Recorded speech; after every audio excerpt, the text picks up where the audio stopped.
Hello everyone. तो आप सभी कैसे हैं? सभी को हरे कृष्णा राधे राधे।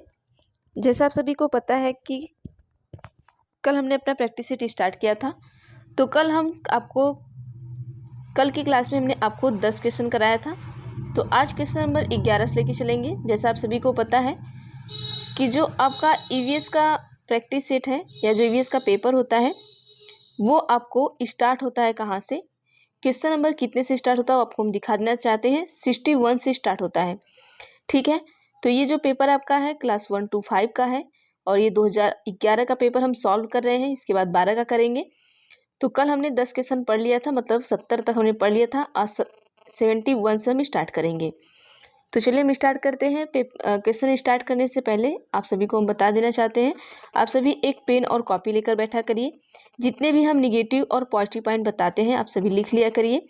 एक साइड आप यहाँ पर किया करिए निगेटिव पॉइंट, एक साइड पॉजिटिव। जब हम आपको क्वेश्चन बताते हुए ऑप्शन में हम आपको निगेटिव और पॉजिटिव वर्ड बताते हैं तो आप सभी लिख लिया करिए। इससे क्या होगा कि आपको ज़्यादा से ज़्यादा निगेटिव और पॉजिटिव वर्ड मिल जाएंगे। अगर आप चीज़ों को उसको एक बार रोज़ दोहराते हैं तो आगे आप 2015 तक आते आते, जब 2015 तक का क्वेश्चन कराएंगे तो वहाँ आते आते आप सभी चीज़ों को अच्छी तरह से समझ गए होंगे और आप अपने क्वेश्चन का आंसर एकदम आसानी से दे सकते हैं, ठीक है। तो चलिए हम 71 से देखते हैं। बाकी ये काम आप सभी करिएगा। क्वेश्चन नंबर 71 क्या पूछा गया है कि निम्नलिखित में से किसमें प्राथमिक विद्यालय में पर्यावरण अध्ययन पढ़ाने का उद्देश्य निरूपित है। अब देखिए पूछा क्या है कि पर्यावरण अध्ययन पढ़ाने का उद्देश्य किसमें निरूपित है। अब आइए हम ऑप्शन देख लेते हैं।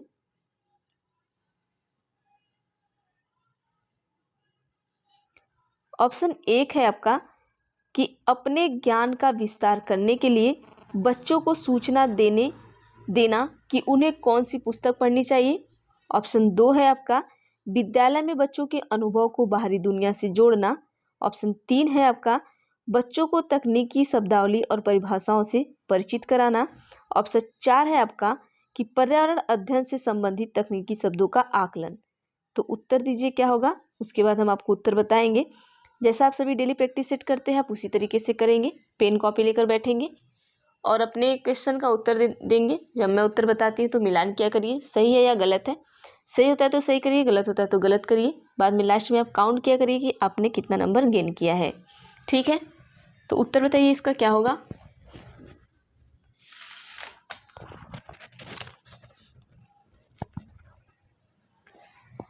तो चलिए इसका जो सही उत्तर होगा ऑप्शन नंबर 1 बिल्कुल सही हो जाएगा कि अपने ज्ञान का विस्तार करने के लिए बच्चों को सूचना देना कि उन्हें कौन सी पुस्तक पढ़नी चाहिए। ये हमारा क्या होना चाहिए, उद्देश्य होता है यहाँ पर। अगला देखते हैं क्वेश्चन नंबर 72 क्या है हमारा। थोड़ा इसको हम छोटा कर लेते हैं, चलिए ठीक है। 72 का हम देख लेते हैं। 72 में है कि दत्त कार्य के संबंध में निम्नलिखित में से कौन सा कथन सही है। ऑप्शन 1 है दत्त कार्य का मतलब क्या होता है, सबसे पहले ये बता देना चाहते हैं। दत्त कार्य का मतलब गृह कार्य, जो आपका होमवर्क होता है, ठीक है। HW होमवर्क क्या होता है, HW क्लास वर्क क्या होता है, CW। ये हम लोग शॉर्टकट में लिखते थे ना, तो वही दत्त कार्य आपका है जो आपको घर के लिए कार्य दिया जाता है। तो कौन सा कथन सही है उसके संबंध में, तो चलिए ऑप्शन 1 है कि दत्त कार्य बच्चों को सूचना खोजने, अपने विचारों का निर्माण करने और उन्हें उच्चारित करने का अवसर प्रदान करता है। ऑप्शन 2 है कि दत्त कार्य अभिभावकों, भाइयों या बहनों द्वारा अपनी क्षमता के अनुसार किया जा सकता है। ऑप्शन 3 है कि प्रतिदिन विविधता और अभ्यास कराने के लिए कक्षा कार्य और फिर गृह कार्य के रूप में दत्त कार्य देने की आवश्यकता है। तो आप सभी बताइएगा कौन सा उत्तर सही होगा। और ऑप्शन 4 भी हम पढ़ लेते हैं कि दत्त कार्य आकलन का एकमात्र तरीका है। उत्तर क्या सही होगा आप बताइएगा। देखिए क्वेश्चन क्या है, पॉजिटिव है, उत्तर भी क्या आएगा, पॉजिटिव आएगा। अब इसमें पॉजिटिव ढूंढिए, पॉजिटिव टैग वर्ड कहाँ पर आपको दिख रहा है। तो चलिए यहाँ पर हम देख लेते हैं। जो हमारा पॉजिटिव टैग वर्ड दिख रहा है ऑप्शन नंबर 1 में दिख रहा है, वो टैग वर्ड है क्या, अवसर प्रदान करना। जहाँ अवसर प्रदान करना मिल जाए समझ जाइए कि आपका पॉजिटिव वर्ड है, तो वहाँ उत्तर पर ऑप्शन पर सही उत्तर लगा दीजिए, ठीक है। अब आप अपने निगेटिव और पॉजिटिव वाले में एक साइड जो निगेटिव और पॉजिटिव लिखे वहाँ पॉजिटिव में अवसर लिख लीजिए। अब निगेटिव हम आपको बताते हैं। देखिए दत्त कार्य अभिभावकों, भाइयों या बहनों द्वारा अपनी क्षमता के अनुसार किया जा सकता है, बिल्कुल नहीं, क्या आप भाई बहन की क्षमता के अनुसार कार्य करेंगे? जो आपकी क्षमता होगी आप अपनी क्षमता अनुसार कार्य करेंगे।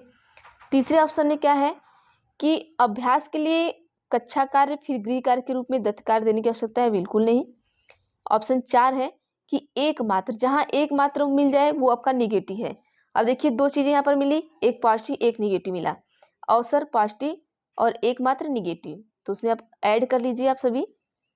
चलिए क्वेश्चन नंबर 73 पर चलते हैं हम। क्वेश्चन नंबर 73 आपका है कि पर्यावरण अध्ययन की कक्षा में सरल प्रयोग और निर्देश किए जा सकते हैं। ऑप्शन 1 है बच्चों द्वारा पूछे गए प्रश्नों पर आधारित विचारों पर चर्चा करने, अवलोकनों को दर्ज करने तथा उनका विश्लेषण करने के लिए। ऑप्शन 2 है कक्षा में अनुशासन को सुनिश्चित करने हेतु बच्चों को नियंत्रित करने के लिए। ऑप्शन 3 है कि बच्चों को स्वयं सीखने के योग्य बनाने और अवलोकन कौशलों को पैना करने के लिए।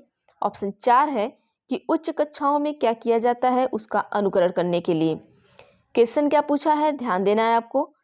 क्वेश्चन पूछा गया है कि पर्यावरण अध्ययन की कक्षा में सरल प्रयोग और निर्देशन किया जा सकता है। किस चीज का आप सरल प्रयोग कर सकते हैं, उसका निर्देशन कर सकते हैं, ये बताना है। तो चलिए यहाँ पर हम देख लेते हैं। ऑप्शन नंबर 3 हमारा बिल्कुल सही होगा कि बच्चों को स्वयं सीखने के योग्य बनाने और अवलोकन कौशलों को पैना करने के लिए। क्वेश्चन नंबर 74 पर चलते हैं हम। 74 में देखिए क्या कहा गया है, थोड़ा बड़ा कर लेते हैं ताकि आपको अच्छी तरीके से दिखे। देखिए दुर्गा एक गांव में रहती है और लकड़ी या गोबर के उपले का ईंधन इस्तेमाल करते हुए चूल्हे पर खाना पकाती है। पिछले 3 महीनों से उसे तेज खांसी आ रही है, इसका कारण हो सकता है। ऑप्शन 1 है जलते हुए ईंधन के धुएं से उसे एलर्जी हो गई है। आइए ऑप्शन 2 देखते हैं। ऑप्शन 2 है कि उसकी झोपड़ी के अंदर और बाहर प्रदूषण तथा वृद्धावस्था। ऑप्शन 3 है ईंधन के जलने से उत्पादित कार्बन मोनोऑक्साइड जो उसकी श्वसन नली में जमा होगी। ऑप्शन 4 है जलते हुए ईंधन से उत्पादित काला धुआं जो उसके श्वसन नली में जमा हो गया होगा। तो देखिए उसे तेज खांसी आ रही है। क्वेश्चन हम फिर से देखते हैं। क्या हो रहा है कि चूल्हे पे खाना पका रही है, खाना पकाने की वजह से उसे तेज खांसी आ रही है। तो तेज खांसी आने का कारण क्या हो सकता है, तो ऑप्शन नंबर 4 सही करिएगा। तेज खांसी आने का कारण हो सकता है कि जलते हुए धुएं से जो उत्पादित काला धुआं और उसके श्वसन नली में क्या है वो जम गया है, इसके लिए उसको क्या आ रही है, खांसी आ रही है। क्वेश्चन नंबर 75 पर चलते हैं हम। चलिए 75 में आपको पूछा गया है कि दोपहर के भोजन अवकाश के बाद पर्यावरण अध्ययन पढ़ाते समय आप यह पाते हैं कि बच्चे पाठ में रुचि नहीं ले रहे हैं, आप क्या करेंगे। जैसे लंच हो गया, लंच के बाद आप क्या कर रहे हैं, ईवीएस पढ़ा रहे हैं, अब बच्चे उसमें थोड़ा भी इंटरेस्ट नहीं ले रहे हैं, तो आप क्या करेंगे, आप बताइएगा। ऑप्शन 1 है कि बच्चों को बाहर मैदान में खेलने के लिए ले जाएंगे आप। ऑप्शन 2 है बच्चे से कहेंगे कि वे डेस्क पर सिर रख कर आराम करें। ऑप्शन 3 है कि पाठ को रोचक बनाने के लिए बहुआयामी वृद्धि पर आधारित दृश्य श्रव्य सामग्री का प्रयोग करेंगे। ऑप्शन 4 है प्रकरण को तुरंत बदलेंगे। तो चलिए 75 का जो सही उत्तर होगा आपका ऑप्शन नंबर 3 सही हो जाएगा। तो इसमें देखिए बच्चे को हम क्या करेंगे, बहुआयामी बुद्धि, ये जहां दिख जाए ये समझ जाइए कि आपका पॉजिटिव वर्ड है, तो इसको भी लिख लीजिएगा पॉजिटिव वर्ड में। जहां भी आपको बहुआयामी बुद्धि दिख जाए वो पॉजिटिव वर्ड होता है, उसको आप आसानी से उत्तर को लगा सकते हैं। ठीक है, अगले क्वेश्चन पर चलते हैं। क्वेश्चन नंबर 76 पर देखिए 76 और भी बड़ा दिया गया है, शायद इतने में आपको दिख जाए। क्वेश्चन नंबर 76 आपका है कि एक विद्यालय ने राजस्थान के लिए कक्षा 5 के बच्चों के शैक्षिक भ्रमण की योजना बनाई। भ्रमण के दौरान बच्चों से आपकी क्या अपेक्षाएं रहेंगी। ऑप्शन 1 है यदि उनके कोई प्रश्न हो तो उन्हें दर्ज कर लेना चाहिए और घर पहुंचने के बाद अभिभावकों से उन्हें पूछना चाहिए। ऑप्शन 2 है कि चीज़ों के बारे में बिना कोई प्रश्न पूछे सभी का अवलोकन करना चाहिए। ऑप्शन 3 है उन्हें आनंद उठाना चाहिए। ऑप्शन 4 है उन्हें ध्यान से अवलोकन करना चाहिए, टिप्पणियां दर्ज करनी चाहिए और बाकी बच्चों तथा शिक्षक के साथ अपने अवलोकन को बांटना चाहिए। तो उत्तर बताइए। आप एक टीचर हैं, आप बच्चे को कहाँ लेके जा रहे हैं? राजस्थान के लिए लेके जा रहे हैं। क्लास 5 के बच्चे हैं, तो बच्चों के शैक्षिक भ्रमण की आपने योजना बनाई है। अब इसके दौरान बच्चे से आप क्या अपेक्षाएं रखेंगे कि बच्चा वहाँ घूमने गया है तो बच्चे को क्या करना चाहिए, क्या नहीं करना चाहिए। तो देखिए यहाँ पर हम देख लेते हैं क्वेश्चन नंबर 76 का जो सही उत्तर होगा ऑप्शन नंबर 4 होगा कि आप उन्हें ध्यान से अवलोकन करना चाहिए। आपकी ये अपेक्षाएं रहनी चाहिए बच्चे से कि बच्चा ध्यान से अवलोकन करे, टिप्पणी दर्ज करे, बाकी बच्चों से शिक्षक के साथ अवलोकन को वो बांटे। ठीक है, अगले क्वेश्चन पर चलते हैं। 77 में है कि रीना अपने घर का कूड़ा नीचे दर्शाए तरीके से 2 ढेरियों में अलग करती है। रीना ने 2 ढेरियों में कूड़ा निम्न आधार पर अलग किया। ये देखिए है केले का छिलका, सब्जियों के छिलके, सूखी पत्तियां, अखबार। आगे ये देखते हैं। और दूसरे ढेरी में उसने क्या किया?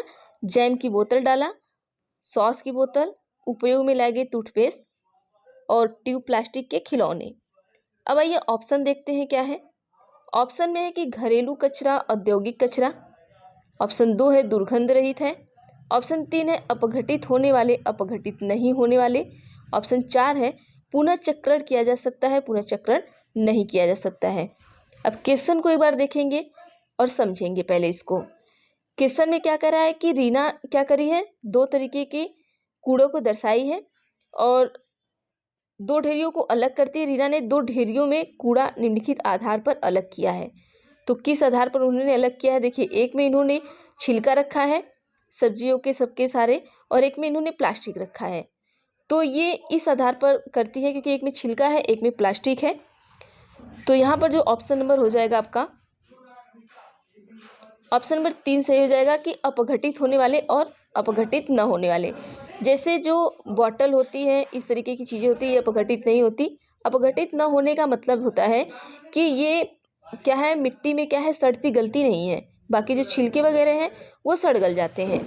तो चलिए अगले क्वेश्चन पर चलते हैं हम 78 पर। 78 में क्या कहा गया है? 78 में है कि किसके नेतृत्व में चिपको आंदोलन को बल मिला। तो ऑप्शन 1 है कि A.K. बनर्जी, 2 है सुंदरलाल बहुगुणा, 3 है अमृता देवी बिश्नोई, 4 है मेधा पाटकर। तो ये तो आप सभी को आता होगा। 78 का जो सही उत्तर होगा ऑप्शन नंबर 2 सही होगा कि सुंदरलाल बहुगुणा। आगे चलते हैं 79 पर। 79 में है कि विटामिन ऐसे पदार्थ हैं जो, ऑप्शन 1 है हीनताजन रोगों से बचाव के लिए थोड़ी मात्रा में आवश्यक है। ऑप्शन 2 है हमारे उपापचय दर बढ़ाकर भार में कमी लाते हैं। ऑप्शन 3 है स्वस्थ रहने के लिए दवाइयों के रूप में लिए जाते हैं। ऑप्शन 4 है पेशियों का विकास करके हमें ताकतवर बनाते हैं। देखिए, ये सब जो क्वेश्चन आते थे पहले बहुत आसान क्वेश्चन रहते थे सीटेट में, लेकिन आपको अभी ऐसे क्वेश्चन नहीं दिए जाते, अभी बहुत घुमा फिरा कर क्वेश्चन दिए जाते हैं। तो सबसे पहले हम आपको इसलिए 2011 पढ़ा रहे हैं कि चीज़ें आपको समझ में आए। जब आप पैटर्न समझ जाएंगे तब हम घुमावदार क्वेश्चन लेके चलेंगे, तब आप चीज़ों को अच्छी तरीके से और समझेंगे। अभी हम तुरंत आपको घुमावदार क्वेश्चन पे लेके चले और फटाफट से पढ़ा कर हट जाएँ तो आप चीज़ों को समझ नहीं पाएंगे। इसलिए 2011 का जो पेपर है थोड़ा आसान है, तो उसको पहले आप समझिए, फिर घुमावदार क्वेश्चन पर हम लेके चलेंगे आपको। 79 का ऑप्शन नंबर 1 बिल्कुल सही होगा, सही कर लीजिएगा।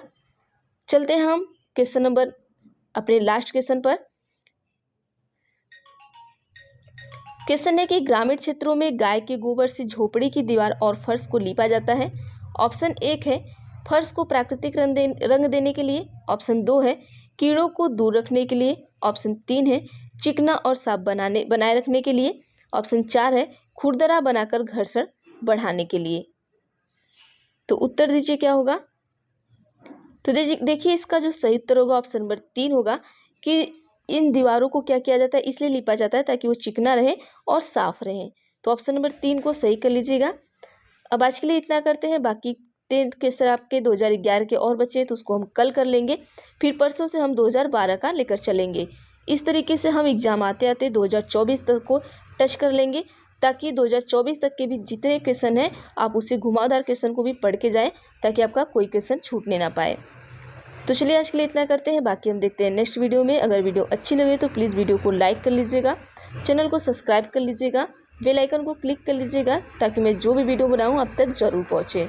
तो थैंक यू एवरीवन।